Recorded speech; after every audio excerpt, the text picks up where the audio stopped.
and take a trip. Bumps and a bump, bumps and a bump. We like the girls with the bumps and a bump. Bumps and a bump, bumps and a bump. We like the girls with the bumps and a bump. Bumps and a bump, bumps and a bump. We like the girls with the bumps and a bump.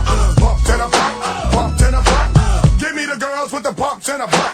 Bumps and a bump. Now many say a bit rough, but if you hit, you know that it's a phone truck. It's making the brothers go crazy in the 9-3, shaped like an hourglass, high in this YG. So when I say I gotta step, it's a pride thing. Never been a coward, cause it's an east side thing. Step right up to the girl with the big back, tell her a rough, yo, the bumps and a bump.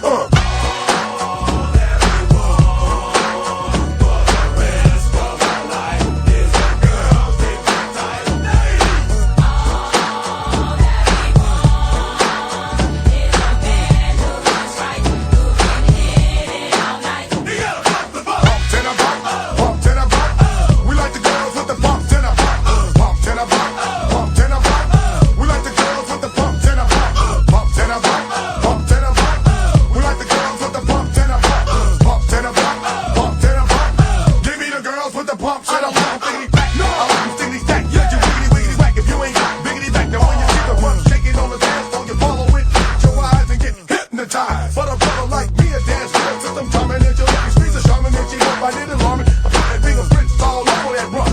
I'm Gucci as hell for living in bumps and a bump. Ow! Bumps and a bump.